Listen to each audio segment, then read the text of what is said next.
படை காட்சி படலம். இனிமே முழுக்க முழுக்க ராவணன் முயன்று போர்க்களத்திலே தன்னுடைய வீரத்தை காட்ட முன்வரப் போகிறார். இதுதான் இனி நம்ம பார்க்கக்கூடிய இறுதி போர் எப்படி தொடங்குகிறதுன்னு பார். உடனே ராவணன் தான் போருக்கு ஆயத்தம் ஆவது குறித்து இலங்கையில இருக்கக்கூடிய எல்லா வீரர்களையும் ஒருவர் விடாமல் எல்லோரையும் அணியாக வந்து நிற்க செய்தார். அதான் முதல் ஆணை.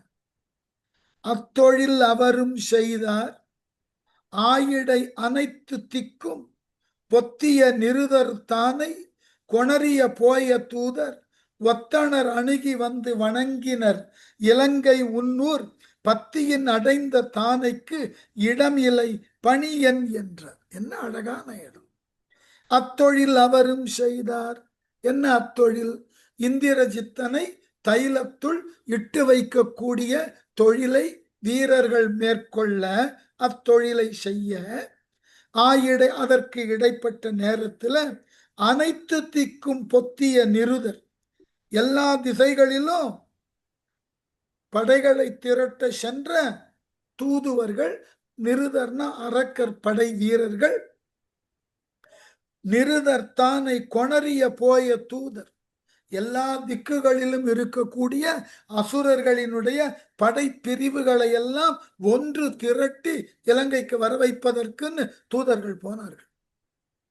இலங்கையில மட்டும் அரக்கர்கள் இல்லை, 14 உலகிலும் அரக்கர்கள் இருக்கிறார்கள். எல்லோரையும் இலங்கையில கொண்டு வந்து சேர்த்தார். சேர்த்துட்டு என்ன சொன்னார்களாம்? போய தூதர் ஒத்தனர் அணுகி வந்து வணங்கினர். போய் எல்லா திக்குகளிலும் அரக்கர்களினது படைகளை படை பிரிவுகளை கொண்டு வந்து சேர்த்த தூதர்கள் ராவணன் கிட்ட வந்து வணங்கி என்ன சொன்னார்களா? இலங்கை உன்னூர் பத்தியின் அடைந்த தானைக்கு இடம் இல்லை. பத்தின்னா அணி அணியாக வரக்கூடிய வீரர்கள், எல்லா திக்குகளிலும் அணி அணியாக வந்து சேரக்கூடிய இந்த அரக்கர் படைகளுக்கு இலங்கையில இடம் இல்லை. இலங்கையினுடைய நகர அளவை காட்டிலும் அந்த நாட்டு அளவை காட்டிலும் மிகுதியான படை வீரர்கள் இங்கு வந்து சேர்ந்து விட்டார்கள். அவ்வாறு வரக்கூடியவர்களை இனி எங்கு நிறுத்துவது? இலங்கையில இடம் இல்லை. பணி என் என்றார். என்ன செய்யணும் சொல்லு. அவ்வளவு பெரிய படைன்னு பாருங்க. ஒரு நாடே தன்னகத்து உண்டான இடம் இல்லாத அளவினுக்கு பெரிய அளவினதாகிய படை. இந்த அழகல இலங்கைக்கு வெளியே வானர சைன்யங்கள் ராமலக்குவர் தலைமையில முற்றுகையிட்டு கொண்டு இருக்கின்றன. இப்ப எவ்வளவு பெரிய படைகளினுடைய திரட்சி! இவைகள் இரண்டும் ஒன்றோடு ஒன்று மோத வேண்டிய தேவை. அப்ப ராவணன் என்ன செய்ய போகிறான்னு பார்ப்போம். ஏம்பலுற்று எழுந்த மன்னன் எவ்வழி எய்திற்று என்றான், கூம்பலுற்று உயர்ந்த கையர் ஒரு வழி கூறலாமோ, வாம்புனல் பறவை எழும் இறுதியின் வளர்ந்தது என்ன, தாம் பொடித்து எழுந்த தானைக்கு உலக இடம் இல்லை என்று. இலங்கையில மட்டும் இல்ல, உலகத்திலேயே இடம் இல்லைன்னார்களாம். ஏம்பலுற்று எழுந்த மன்னன் எவ்வழி எய்திற்று என்றான். ஏம்பல்னா மகிழ்ச்சி. மகிழ்ச்சியோடு இத்துணை பெரிய அளவில் படைகளெல்லாம் ஒன்று திரண்டு விட்டன என்பதை கேட்ட மகிழ்வில் எழுந்த ராவணன் அவ்வாறு வந்த படை எவ்விடத்தில் வந்துள்ளதுன்னு வினவினான். கூம்பலுற்று உயர்ந்த கையர் தலைமேலே கைகளை குவித்து ராவணனை வணங்கிய தூதர்கள் என்ன சொன்னார்களா? ஒரு வழி கூறலாமோ, வாம்புனல் பறவை எழும். அந்த சேனை இன்ன ஒரு இடத்தில் இருந்தது என்று சொல்ல முடியுமா? முடியாது. எல்லா இடங்களிலும் அரக்கர் சேனை தான். இந்த ஒரு இடத்தில் இருந்து வந்தது என்று குறிப்பிட்டு சொல்ல முடியாது. அவ்வளவு பெரியதாகிய படை. அலைகள் தாவி செல்லுகின்ற கடல்கள் 7, இறுதியின் வளர்ந்தது என்ன, ஊழி இறுதியில் பொங்கி பறந்தது போல அரக்கற்படை பெருமளவுல பொங்கி தாம் பொடித்து எழுந்த தானைக்கு உலக இடம் இல்லை என்ற, தாம் பொடித்து எழுந்த தானைக்கு தாமே கிளர்ந்து எழுந்த அந்த படைக்கு தங்குவதற்கு உலகத்தில இடம் இல்லை. ரொம்ப அழகா கலிங்கத்து பரணியில ஜெயங்கொண்டார் எழுதுவன், இந்த சோழன் அனபாயனின் உடைய படை கருணாகர பல்லவன் தலைமையில எப்படி திரண்டதுன்றதற்கு 2 அழகான சந்தத்துல போட்ட பாட்டு. ஒன்று, பார்சிருத்தலின் படைப்பெருத்தது, படைப்பெருத்தலின் பார்சிருத்தது. இந்த குலோத்துங்கனால் திரட்டப்பட்ட சோழர் படை அளவில் பெரியதாகி போனதினால் உலகம் சிறுத்து போனதாக காட்சி அளித்ததா. ஏனென்றால் உலக பரப்பிலே இந்த படைகள் நெருக்கி நின்று உலக பரப்பை காட்டிலும் அதிகமான வீரர்கள் திரண்டார்களாம். இல்ல படையினது பெருக்கத்தினால் உலகம் சிறியதாக தெரிகிறதா, அல்லது இயல்பாகவே உலகம் சிறியதாகி போனதினால் இந்த படை பெரியதாக தெரிகிறதா என்று கேட்டுட்டு இந்த படை எவ்வாறு செயல்படும்ன்றதற்கு அழகான குறிப்பு அடுத்த பாட்டுல சொன்னார். மலை இடித்தல் கொல், இந்த உலகை சுற்றி இருக்கக்கூடிய 8 மலைகள் இருக்கின்றன அல்லவா, அந்த மலைகளை இந்த பெரும்படை இடித்து தூளாக்க போகின்றனவா. கடல் கலக்கல் கொல், இந்த உலகை சுற்றி இருக்கக்கூடிய 7 கடல்களையும் இந்த படைப்பிரிவு சென்று கலக்க போகிறது. 2 பேரும் சமகாலத்தவர்கள் தானே, கம்பனும் பரணி எழுதின ஜெயங்கொண்டான் குலோத்துங்கன் காலம்தான். அதனால ஒத்த சிந்தனை பாருங்க.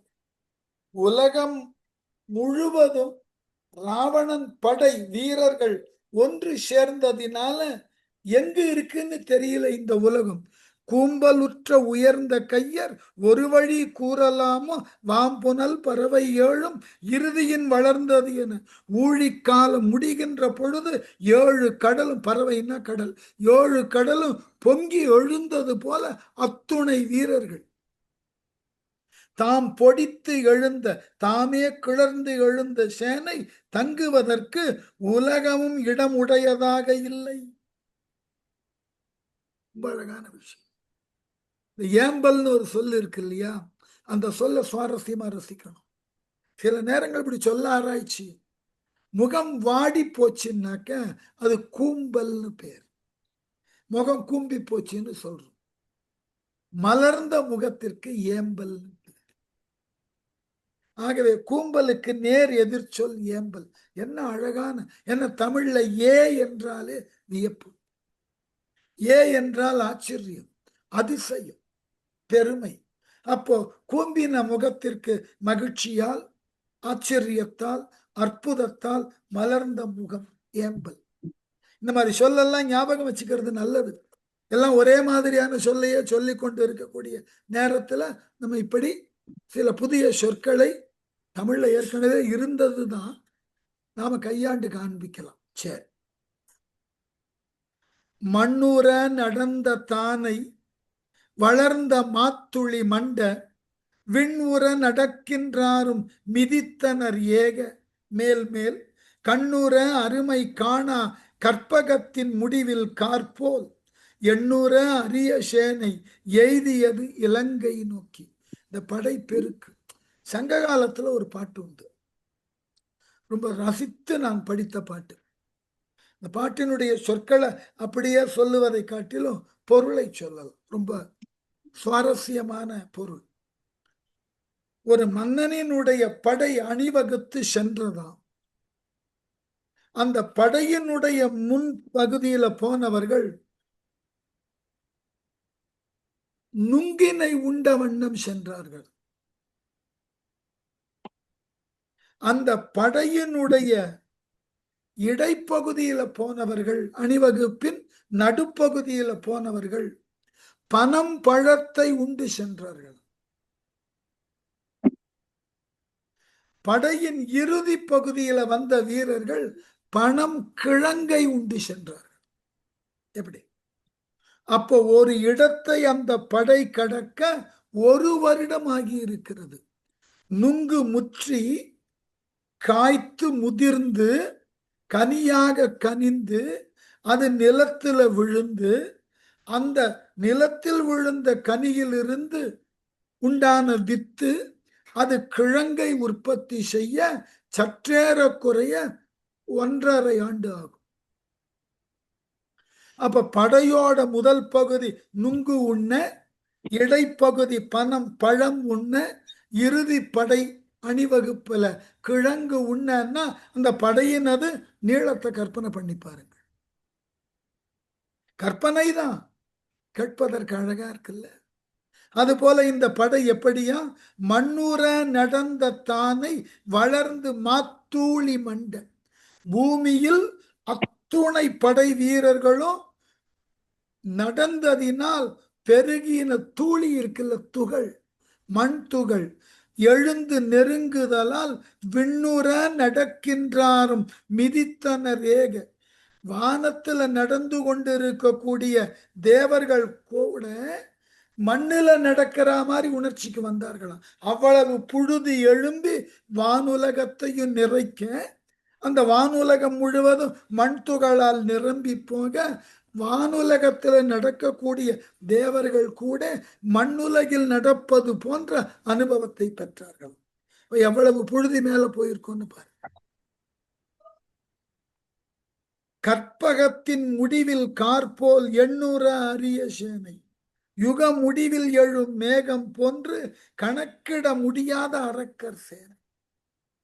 இணைத்து என்று எண்ணி சொல்ல முடியாது. கண்ணுற அருமை காணா, இந்த தூசி எழுந்ததினால் அதன் ஊடாக படைப்பெருக்க காண முடியலையா. இலங்கை நோக்கி மேல் மேல் எய்தியது, இலங்காபுரியை நோக்கி மேல மேல வந்து கொண்டே இருந்தது. வரக்கூடிய சத்தம் தான் கேட்டது, ஆளை பார்க்க முடியல. அவ்வளவு புழுதி. புழுதிக்கு நடுவுல எத்துணை வீரர்கள் வந்தார்கள் தெரியல, எண்ண முடியல. இது இயல்பான்னு கேட்டா நாங்க நடைமுறையில ஒரு மேற்கோளை சொன்னா புரியும். இங்க சென்னையில பல நாட்டிய நாடகங்கள் போடுவார்கள். அதுல அந்த தெய்வலோக காட்சியை உருவாக்குவதற்கு அந்த ட்ரை ஐஸை வச்சு புகையை எழுப்புவார்கள். சில பேர் ஆர்வ கோளாறுனால நிறைய ட்ரை ஐஸ் யூஸ் பண்ணிட்டாங்க. மேடையில யாரு இருக்கான்னே தெரியாது, அந்த அளவுக்கு மேடை முழுவதும் ட்ரை ஐஸ் போயிருக்கும். அப்ப அந்த சின்ன மேடையிலேயே அவ்வளவு பெரிய அளவுல வெண்புகையை எழுப்பி யாரு இருக்கிறார்கள்னு தெரியாத அளவுக்கு செய்து விடுவார்கள். அதுபோல ராவணனை காப்பதற்கு எல்லா திக்குகளிலும் இருந்து வந்த தூதுவர், அந்த கொணரப்பட்ட ராவணனை சார்ந்த படை வீரர்கள், அவர்கள் நடந்து வருவதனால எழுந்த புழுதி, அதுல எத்துணை பேர் வந்திருக்கிறார்கள் என்று யார் ஒருவராலும் பார்த்து அறிய முடியல. அவ்வளவு கணக்கினுக்கு அடங்காத வீரர்கள் இலங்கையில குழுமினார்கள். ரொம்ப அழகா, நமக்கு இந்த கதை தெரியாது. தில்லி பாரதத்தை எழுதும் போது வில்லிபுத்தூரர் மூல பாரதத்துல ஒரு கணக்கு சொன்னாங்க. என்னன்னாக்க, மகாபாரத யுத்தம் 18, இந்த 18ஓட நிறைய பொருத்தம் மகாபாரத யுத்தத்துல. மகாபாரதத்துல கண்ணன் போதித்த கீதை 18 பாகம். போர் நடந்தது 18 நாள். போர்ல கலந்து கொண்ட வீரர்கள் எண்ணிக்கை 18 அக்ரோணி வீரர்கள். 11 அக்ரோணி துரியோதனன் பக்கம், 7 அக்ரோணி தருமன் பக்கம். அந்த மாதிரி படை திரண்டத போர்க்கள காட்சி தானே எல்லா புலவர்களும் ஒரே மாதிரி சிந்திப்பார்கள்ன்றதுக்கு ஒரு மேற்கோள். என்ன இருந்தாலும் முன்னவர் எழுதின இலக்கியத்தை பின்னவர்கள் படித்துதானே தங்கள் கற்பனையை மேலும் வளர்த்து கொள்ளுகிறார்கள். வில்லிபுத்தூரார் எழுதினார், கதி கொண்ட சேனை நட எழுதுகள் ககனம் சுலாவி அணி அல கதி உற முதிர் சண்ட சூர கிரணம் இருளெழ முகில் பஞ்ச பூத வடிவு பெறவிய அதி அண்டலாக அமரகூரை தரு நகரம் பொன்வீதி புழுதி எழ. கம்பன் சொன்ன இதே கருத்து தான். இவர் கொஞ்சம் வளர்த்தார். வில்லி பாரதத்துல என்ன சொல்லியிருக்க, சூரியனுடைய மண்டலமும் இருண்டு போச்சான். சூரிய மண்டலம் இருண்டு போகக்கூடிய அளவுக்கு வானளாவிய புழுதி வளர்ந்தது.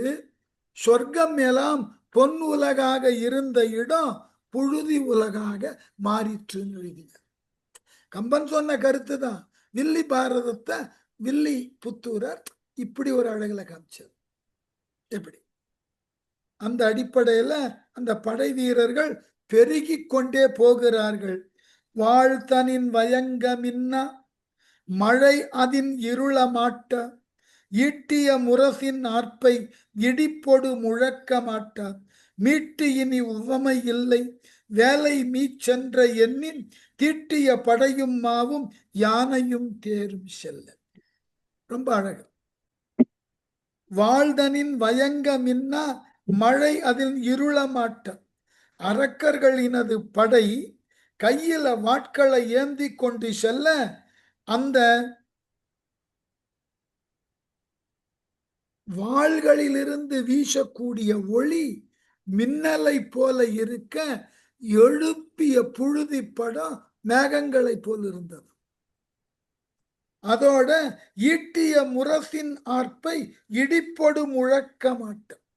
அந்த படைப்பிரிவுகள் ஒவ்வொன்றும் எழுப்பின முரசு ஒலி வானவழியில தோன்றக்கூடிய இடியின் ஆரவாரத்திற்கு ஓமை சொல்லலாம்னா இடி இந்த முரசு ஒலியை விட கம்மியா ஒலிச்சு. தீட்டிய படையும் மாவும் யானையும் தேரும். இவ்வாறு ஒளியோடு தீட்ட பெற்ற ஆயுதங்களையும் குதிரைகளையும் யானைகளையும் தேர்களையும் கொண்டுள்ள அந்த பெரிய படை வேலை மீச்சென்ற எண்ணின் நிலத்தில் நடத்துவதற்கு இடமில்லாமல் கடலின் மேல போச்சு. செல்ல மீட்டு இனி ஓமை இல்லை. அவ்வாறு செல்லக்கூடிய படைப்பிரிவினுக்கு நான் எந்த ஓமையும் இனி சொல்ல முடியாது. கம்பனாலேயே முடியாதுன்னா நாமெல்லாம் ஏமாத்திரும். அவ்வளவு பெரிய படை என் கற்பனைக்கும் நான் இதுகாரம் சொல்லிய எந்த ஒரு ஓமைக்கும் உட்படாத அளவுல பெரியதோர் படைப்பிரிவு என்னால சொல்ல முடியாது. என்னால் அதை சொல்லுதல் இயலாது. எனக்கு அந்த அளவிற்கு ஓமை கிடைக்கல. கம்பனுக்கே ஓமை கிடைக்கல. அவ்வளவு பெரிய படை. உலகினுக்கு உலகு போய் போய் ஒன்றின் ஒன்று ஒதுங்கலுற்ற தொலைவு அரும் தானை மேன்மேல் எழுந்தது தொடர்ந்து சுற்ற நிலவினுக்கு இறையும் மீனும் நீங்கின நிமிர்ந்து நின்றார் அலறியும் முந்து செல்லும் ஆறு நீத்து அஞ்சி அப்பால். ரொம்ப அழகான இடம். தொலைவு அருந்தானை மேன்மேல் எழுந்து தொடர்ந்து சுற்ற. தொலைவுனாக்க அழியாதன்னு அர்த்தம். அழிவினையே பார்த்திராத ராவணனது பெரிய படை மேலும் மேலும் மேலும் எழுந்து தொடர்ந்து வந்து கொண்டே இருக்கிறது. அவ்வாறு வரக்கூடிய அந்த படை உலகினுக்கு உலகு போய் போய் ஒன்றின் ஒன்று ஒதுங்கலுற்று. உலகத்திற்கு உலகம் ஒதுங்கி சென்று ஒரு உலகத்திலிருந்து மற்றொரு உலகம் சென்று மறைந்து ஒதுங்க தொடங்கின. எப்படி 7-14 உலகம் பூமியில வந்து நிறைந்த உடனே இன்னமும் வந்து கொண்டிருக்கிற வீரர்கள் பூமியை அடுத்திருக்கிற உலகத்துக்கு போனாங்க. அது நிறைந்த உடனே அதுக்கு அடுத்த உலகம். இப்படி அனைத்து உலகங்களிலும் ராவணனது அரக்கற்படை குழுமியது. சொல்லிட்டு அழகான ஒரு கருத்தை விளக்கினார். நிலவினுக்கு இறையும் மீனும் நீங்கின. நிலவுக்கு தலைவனாகிய சந்திரனும் விண்மீன்களும் நடுங்கி விலகி போயிட்டது. அவைகள் கூட அந்த அண்ட வெளியிலே நிற்க இடமில்லாமல் எல்லாம் ஒதுங்கி போயின. ஏனென்றால் ராவணனது படைக்கு நிற்பதற்கு இடம் கொடுக்கணும். அலறியும் முந்து செல்லும் ஆறு நீத்தது. அலறின சூரியன். சூரியன் தான் செல்லக்கூடிய வழியை விட்டு அவனும் ஒதுங்கிட்டான். அவன் செல்லக்கூடிய பாதையிலே இந்த அசுர வீரர்கள் குழுமினார்கள். ஆகவே சூரியனோ தான் ஒளி கொண்டு செல்லக்கூடிய பாதையை விட்டுட்டு ஒதுங்கி போயிட்டான். அஞ்சி அப்பால் நிமிர்ந்து நின்றான். இந்த படையின் பெருக்கை கண்டு சந்திர சூரியர்கள் கூட பயந்து ஒதுங்கி நின்றார். மேற்பட விசும்பை முட்டி மேருவின் விளங்கி விண்ட நாற்பெரு வாயில் ஊடும் இலங்கை ஊர் நடக்கும் தானை கார்கருங்கடலை மற்றோர் இடத்திடை காலன் தானே சேர்ப்பது போன்றது யாண்டும் சுமை பொறாது உலகம் என்ன.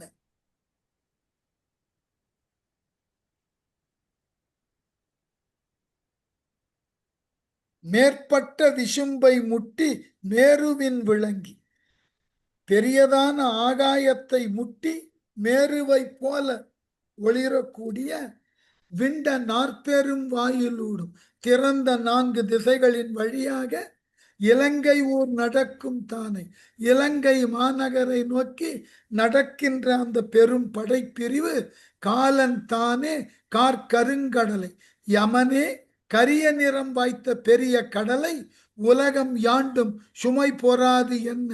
உலகம் எவ்விடத்தும் இந்த படையின் சுமை தாங்காது என்ற காரணத்தினால் மற்றோர் இடத்திடை சேர்ப்பது போன்றது, பிரிதோர் இடத்திலே கொண்டு சேர்ப்பது போல இந்த படைப்பிரிவை ஒவ்வொரு பகுதியாக கொண்டு சேர்த்தானோ யமன். முடியலன்னு நெருக்குடை வாயிலூடு புகும் எனின் நெடிது காலம் இருக்கும் அத்தனையே என்ன மதிலினுக்கு உம்பர் எய்தி அரக்கனது இலங்கை உற்ற அண்டங்கள் அனைத்தின் உள்ள கருக்கிளர் மேகம் எல்லாம் ஒருங்கு உடன் கலந்தது என்ன. நெருக்குடை வாயிலூடு புகும் எனின் நெருக்கத்தை உடைய 4 திக்குகளிலும் உள்ள வாயில்களின் வழியாக இந்த பெரும் படை நுழையும் என்றால் நெடிது காலம் இருக்கும் அத்தனையே என்ன. நெடிது காலம் காத்து கொண்டு இருக்க வேண்டும். இந்த படை நகரல, இலங்கை நகர் முழுவதும் நிரம்பி ஆயிற்று. இனி வேறு எங்காகிலும் செல்ல வேண்டும்னா காத்து கொண்டு இருக்கணுமா. உள்ளே புகழுதல் உள்ளே நுழைதல் அரியது என்று கருதி மதிலினுக்கு உம்பர் எய்தி மதிலின் மீது ஏறி சென்று அண்டங்கள் அனைத்தின் உள்ள எல்லா கோளங்களிலும் வானவெளியில் இருக்கக்கூடிய எல்லா கிரகங்களிலும் உள்ள கருக்கிளர் மேகம் எல்லாம் கருக்கொண்ட மேகம் எல்லாம் ஒருங்குடன் கலந்தது என்ன. அரக்கனது இலங்கை உற்ற ஒரு சேர மேகங்களெல்லாம் திரண்டு வந்தது போல் அரக்கனது சேனைகள் ராவணனது இலங்கையை அடைந்தன. எங்கு பார்த்தாலும் வீரர் கூட்டம். இந்த மாதிரி வந்து சேர்ந்த படைய அப்படி ஒரு பார்வை பார்த்தான் ராவணன். நம்ம சொல்றோம் இல்லையா, இப்படை தோற்கின் எப்படை வெல்லும். ஜெயங்கொண்டார் வேடிக்கையா எழுதினார். உலகை தாங்கி நிற்கக்கூடிய ஆதிசேடனது பிடரியை ஒடிப்பதற்காக இவ்வளவு பெரிய படையான். அது போல ராவணனது படை மிக பெரிய அளவுல திரண்டு நின்றது. அந்த படையை பார்த்தோம். எந்த ஒரு மன்னனுக்கும் தன் படை பிரிவினை பார்க்கும் போது ஒரு நிறைவு, ஒரு பெருமிதம், ஒரு மகிழ்ச்சி எல்லாம் இருக்கும். அதனால அது பொழுது அரக்கர் கோனும் அணிகொள் கோபுரத்தின் எய்தி பொதுவுற நோக்கல் உற்றான் ஒரு நெறி போக போக விதிமுறை காண்பன் எனும் வேட்கையான் வேலை ஏழும் கதுமென ஒருங்கு நோக்கும் பேதையின் காதல். ராவணனுக்கு முட்டாள் பட்டம் கட்ட கம்பனாலதான்.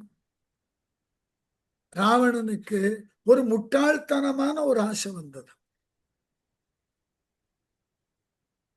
எத்தனை பேரு திரைப்படங்கள்ல தொடர்ந்து பார்க்கக்கூடிய வழக்கங்களை கொண்டிருப்பீர்கள் எனக்கு தெரியாது. நான் இப்ப வரக்கூடிய படங்களை சொல்லல.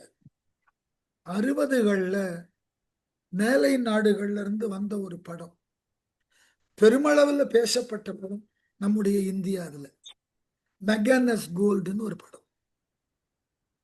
எத்தனை பேர் அந்த படங்களை உங்கள் இளம் பிராயத்துல பார்த்திருப்பீர்கள்னு தெரியாது. வாய்ப்பு இருந்தா இப்போ கூட கிடைக்கும்னு நினைக்கிறேன் யூடியூப்ல. அதுல ஒரு கடைசி காட்சி, அதாவது ஒரு தங்க புதையலை தேடுவதற்காக ஒரு கூட்டம் செயல்பட்டு கொண்டிருக்கும். செயல்பட்டு அதற்கு இடையில வரக்கூடிய பல்வேறு சோதனைகள் எல்லாத்தையும் தாண்டி அந்த தங்கம் புதையுண்ட இடத்திற்கு போய் அந்த இடத்தை தகர்ப்பார்கள். அந்த கடைசி காட்சி, அந்த திரை முழுவதும் தங்கமாக ஜொலிக்கும். அத 2 கண் கொண்டு ஒரு பருந்து பார்வையில கூட பார்க்க முடியாது. இந்த பேர்ட்ஸ் வியூன்றான் இல்லையா, அது கூட பார்க்க முடியாது. அதற்கு தான் திரைப்பட திரைகள் கூட நீளமான திரையா போட்டு இருப்பார்கள். 70 mm சொல்லக்கூடிய நீள்திரை, அதுலயே போதாது, அப்படி அதை படமாக்கி இருப்பார்கள்.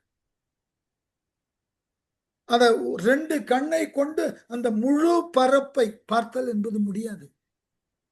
ஒண்ணும் வேண்டாங்க, இப்ப நடனம் பார்ப்பதற்கு நடன அரங்குகளுக்கெல்லாம் போறோம் இல்லையா, அந்த அரங்குல பெரிதும் நான் விரும்பி அமரக்கூடிய இடம் 3வது வரிசை, இல்லைன்னா 5வது வரிசை. ஏன் என்றால் அங்க உட்கார்ந்தால்தான் ஒரு பார்வையில அந்த மேடை முழுவதையும் பார்க்க முடியும். ஒரு பேர்ட்ஸ் வியூ மாதிரி இப்படி அகண்ட பார்வையினால் கண்களை கொண்டு மேடையை பார்க்க முடியும், இல்லைன்னா மேடையை பார்க்க முடியாது. முன் வரிசையில போய் உட்கார்ந்தீங்கன்னா ஒரு குறிப்பிட்ட அளவுதான் மேடை தெரியும், கட்டம். ரொம்ப எட்டி உட்கார்ந்தாலும் ஆடுபவர்களினுடைய செயல்பாடு தெரியாது.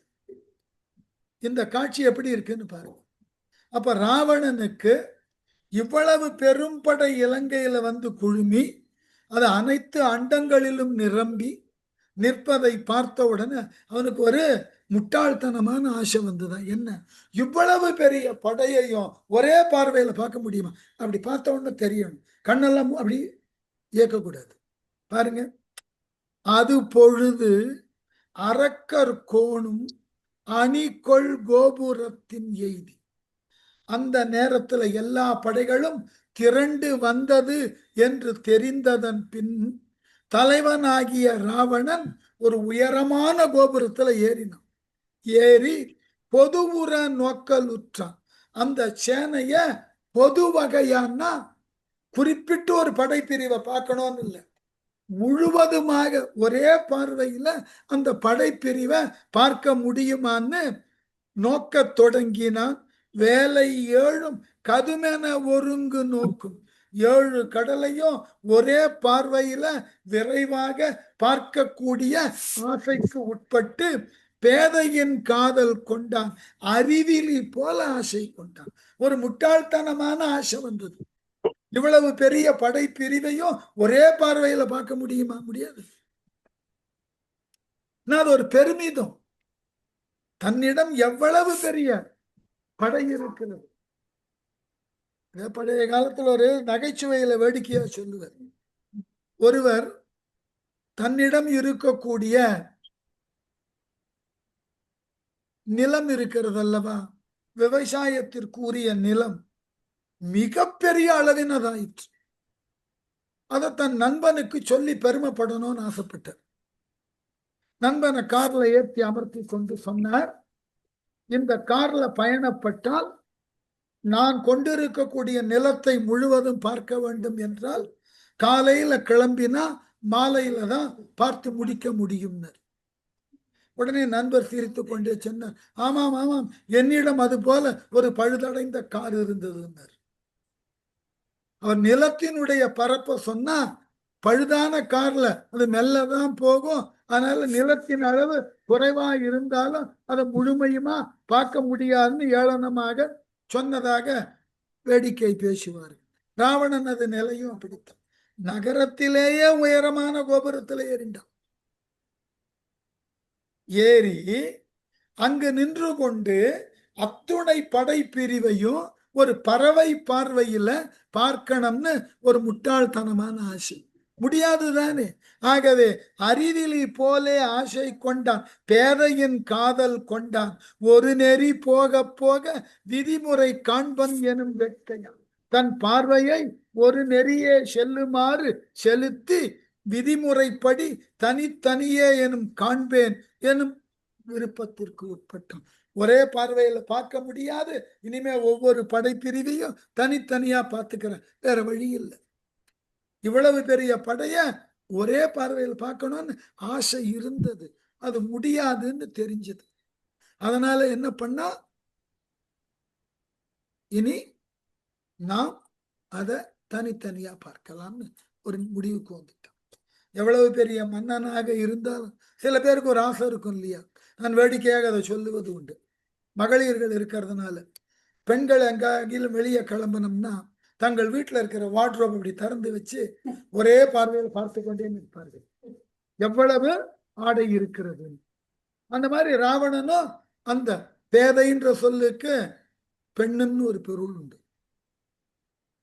பேதையர்னா பெண்கள்னு அர்த்தம்.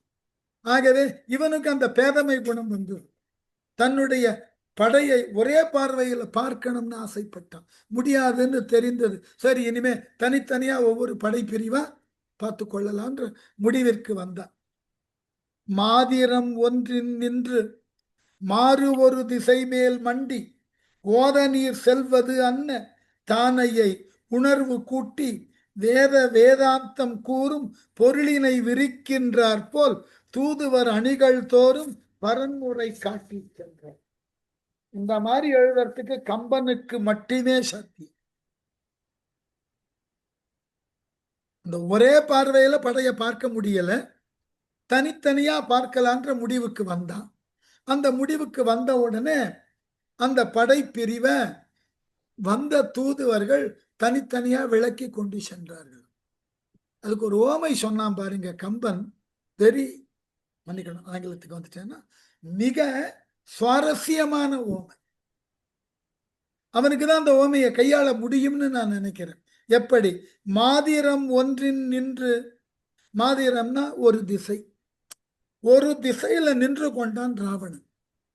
மாதிரம் ஒன்றின் நின்று மாறு ஒரு திசை மேல் மண்டி, வேற ஒரு திசை மேல தொடர்ந்து வரக்கூடிய கடல் அலை போல வரக்கூடிய படைப்பெருக்க பார்த்தான்.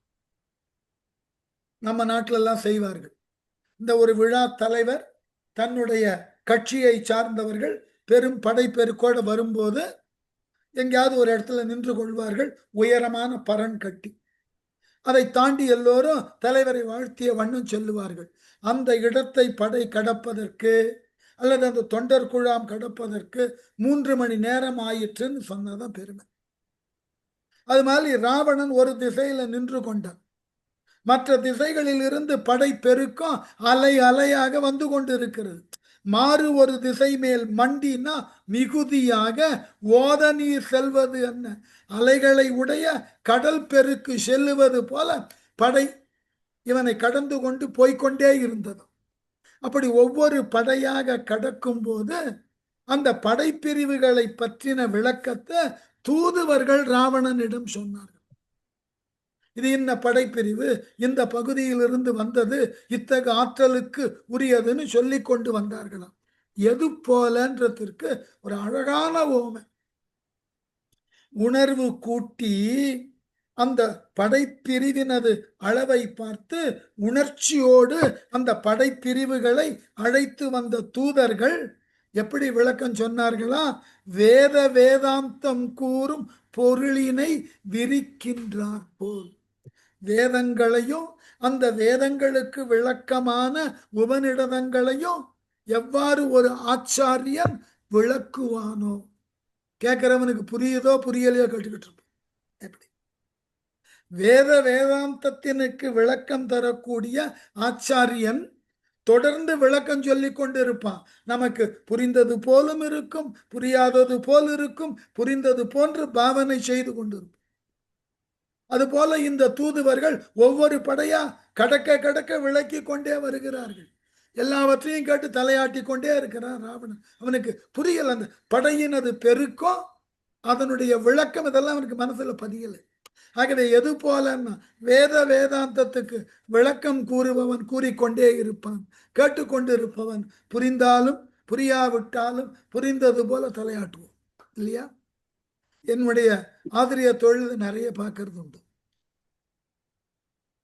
சில மாணவர்கள் வகுப்புல உட்காந்து ரொம்ப சீரியஸா தலையாட்டின்னு இருப்பான்.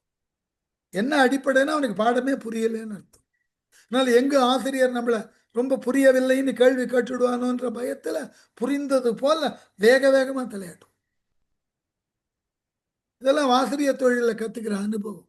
அதுபோல ராவணன் வேதாந்த பொருளை சொல்பவர்கள் சொல்லிக் கொண்டிருக்க அதை வினயமாக கேட்கக்கூடிய மாணவனை போல தூதுவர்கள் அணிகள் தோறும் வரன்முறை காட்டி சென்றால் அந்த படையினது சிறப்பு பெருமை இவைகளை சொல்ல சொல்ல ராவணன் அவைகளை தெரிந்து கொண்டவன் போல அவர்கள் சொல்ல சொல்ல இவன் தலையாட்டி கொண்டே நின்றான். அவ்வளவு பெரிய படை. சாகச தீவினின் உரைபவர் தானவர் சமைத்த யாகத்தில் பிறந்து இயைந்தவர் தேவரை எல்லாம் மோகத்தில் பட முடித்தவர் மாயையின் முதல்வர் மேகத்தை தொடு மெய்யினர் இவர் என விரித்தார். ராவணனுக்கே குழம்புறது. கம்பன் அந்த படைப்பிரிவை இப்ப நமக்கு விளக்கிறான். நமக்கு எவ்வளவு குழப்பம் வரப்போறதுன்னு பாரு. 10 தலை உடைய ராவணனுக்கே அது புரியல. எப்படி அவனுக்கு ஒரு தலை இருக்கக்கூடிய மன்னனா இருந்தா அவனால பார்க்க முடியாது. 10 தலை உடைய ராவணனுக்கே அந்த படையின் பரப்பு புரியல. நமக்கெல்லாம் ஒத்த தலை, நம்ம பார்வையோ ரொம்ப குறுகினது. கம்பன் புரிய வைக்க முயற்சி செய்யறான் பாப்போம். சாகத்தீவினின் உரைபவர். சாகத்தீவுன்னு ஒரு தீவு. அந்த சாகம்ன்ற சொல்லுக்கு தேக்குன்னு பொருள். தேக்கு மரங்கள் நிறைந்திருக்கக்கூடிய தீவு, ஆகவே சாகத்தீவு. இது தேக்கத்தீவுன்னு சொல்லுவது வழக்கம். உலகத்துல இது மாதிரி 7 தீவுகள் பெருமளவில் இருப்பதாக ஒரு நம்பிக்கை. அப்படிப்பட்ட ஒரு தீவு சாகத்தீவு. அடிக்க தெரியுமா? சாகம்னா தேக்கு. அமெரிக்கால கையாளப்படக்கூடிய ஒரு மரத்துக்கு பேரு சகாய்ன்னு பேர். அது ஒரு பெரிய ஃபாரஸ்ட். அமெரிக்கால அந்த சகாய் மரத்திலிருந்து தான் வீடுகளே கட்டப்படுகின்றன. மிக உயர்ந்ததாக பருத்ததாக காணப்படும். அதுவும் கலிபோர்னியா மாநிலத்துல அது பெரிய சகாய் ஃபாரஸ்டே இருக்கு. அதே போன்றதாகிய ஒரு காட்டை ஆஸ்திரேலியாவில் உருவாக்கி இருக்கிறார்கள். சென்ற முறை நான் சென்ற பொழுது அந்த காட்டுக்கு போய் பார்த்தேன். பிரமிச்சு போனது. ஒவ்வொரு மரமும் குறைஞ்சபட்சம் 150 to 200 அடி உயரும். ஒவ்வொன்றினது சுற்றளவு நாங்கள் 5 போனோம். 5 சேர்ந்து அணைக்க முடியாது. 2 கையை நீட்டி அணைக்க முடியாது. அவ்வளவு பெரியதாகிய மரம். அப்போ இந்த சகாய் தேக்குன்றதற்கு சாகம்ன்ற ஒரு பொருள் இருக்கு, சொல் இருக்கு. அதிலிருந்து பிற மொழியாளர்கள் நம்மிடம் கடன் வாங்கி ஆங்கிலத்துல சகாய் ஃபாரஸ்ட். நீங்க வேண்டுமென்றால் வலைதளத்துல போயிட்டு சகாய் ஃபாரஸ்ட் ஆஃப் கலிபோர்னியான்னு போட்டு பாருங்க. பிரமிக்கக்கூடிய காட்சிகளை பார்க்கலாம். அந்த மாதிரி தீவிலிருந்து வந்த அரக்கர்கள் அங்க இருக்கிற மரம் செடி கொடிய அப்படி பிரமிப்பை ஊட்டக்கூடிய அளவுல வளர்ந்து இருக்குன்னா அங்க இருக்கிற அரக்கன் எப்படி இருப்பான்னு பாருங்க. தானவர் சமைத்த யாகத்தில் பிறந்து இயைந்தவர். அரக்கர்கள் செய்த வேள்வியில் தோன்றிய வீரர்கள். தேவரை எல்லாம் மோகத்தின் பட முடித்தவர். தேவர்களை எல்லாம் மோகத்தில் விழுமாறு தேவர்களுக்கே மாயையை ஊட்டி அவர்களை மயக்கியவர்கள். மாயையின் முதல்வர், மாயை செய்வதில் முதன்மை பெற்றவர்கள். மேகத்தை தொடும் மெய்யினர், வானில் இயங்கும் மேகத்தை தொடும்படி உயர்ந்த உடலை உடையவர்கள். பூமியில நின்று கொண்டே மேகத்தை தொடுவோம். இப்ப நான் உடம்ப கொஞ்சம் கற்பனை பண்ணி பாருங்க. உடலை உடையவர் இவர் என விரித்த, இப்படி வரக்கூடிய கூட்டம் இதெல்லாம் அப்படின்னு அந்த ஒரு படைப்பிரிவை தூதுவர்கள் ராவணனுக்கு விவரித்தார்கள். அடுத்து, குசையின் தீவினின் உரைபவர், கூற்றுக்கும் விதிக்கும் வசையும் வன்மையும் வளர்ப்பவர், வான நாட்டு உறைவார், இசையும் செல்வமும் இருக்கையும் இழந்தது இங்கு இவரால், விஷயம் தாம் என நிற்பவர் இவர் நெடுவிரலோய். நெடுவிரலோய் இவர் குசையின் தீவின் உறைபவர். நீண்ட வெற்றியை பெற்ற ராவணனே இவர்கள் குசை தீவில் வாழ்பவர்கள். குசைனா தர்பப்புல். தர்பப்புல் மண்டி கிடக்கக்கூடிய ஒரு தீவு. யாருக்கான தெரியுமா? நாம் வழிபடக்கூடிய இறைவருள் ஒருவரான சிவபெருமான் இந்த தர்பை புல் நிரம்பின காட்டுல குடியிருக்கிறது. யாருக்கான தெரியுமா? அது எந்த ஊர்னு தெரியுமா? கொஞ்சம் அப்படி இந்த இடத்துல பொது அறிவையும் வளர்த்துக்கலாங்க. அந்த தர்பை காட்டின் இடையே அமர்ந்த சிவபெருமான் தான் அவருக்கு பேரு. தர்பாரண்யேஸ்வரர். ஆரண்யம்னா காடு, தர்பைனா புல்லு. தர்பை புல்லை காடாக கொண்டுள்ள இடத்தினுக்கு உரியவராக விளங்கக்கூடிய இறைவன் யாரு? அந்த ஊருக்கு எல்லாரும் விருப்பம் உள்ளவர்கள், நம்பிக்கை உள்ளவர்கள் 2.5 ஆண்டுக்கு ஒரு முறை போயிட்டு வருவாங்க. திருநள்ளார். சனீஸ்வரனால் வணங்க பெற்ற சிவபெருமான் எங்க இருக்காருன்னா தர்பை காட்டுல. திருநள்ளாறுல இருக்கக்கூடிய இறைவனுக்கு பெயர் தர்பாரண்யேஸ்வரர்னு பேர். அங்குதான் சிவபெருமான் சப்தவிடங்க ஸ்தலமாகவும் எழுந்தருளுகிறார். அங்கதான் அவர் உன்மாத தாண்டவத்தை ஆடுறார். எவ்வளவு பெரிய விஷயம் பாருங்க. தர்பை காட்டுக்கு நடுவில் தர்பை புற்கள் வளர்ந்து இருக்கக்கூடிய காட்டுல தோன்றின அரக்கர்கள், குசைத்தீவில் வாழ்பவர்கள். கூற்றுக்கும் விதிக்கும் வசையும் வன்மையும் வளர்ப்பவர். யமனுக்கும் விதினா பிரம்மன், பழியையும் வலிமையையும் வளர்க்கின்றவர். ஏன் யமனுக்கு பழி? யமனால கூட இவர்களை கொல்ல முடியாது. பிரம்மன் இவர்களை காட்டில வேறு யாரையும் படைக்க முடியாது. அதனால கூற்றுக்கும் யமனுக்கும் வசையை உருவாக்கக்கூடியவர்கள். வான நாட்டு உறைபவர், இசையும் செல்வமும் இருக்கையும் இழந்தது எங்கு இவரால். வானுலகில் வாழக்கூடிய தேவர்கள் தங்கள் புகழையும் செல்வத்தையும் தங்கள் வாழக்கூடிய சொர்க்கத்தையும் இந்த அரக்கர்களால் தான் இழந்தார்கள். அப்படிப்பட்ட வீரர்கள். விஷயம் தாம் என நிற்பவர், வெற்றி என்றால் அதற்கு இவர்கள் தான் எடுத்துக்காட்டு. இவர்களை மீறி வெற்றி எங்கும் போகாது.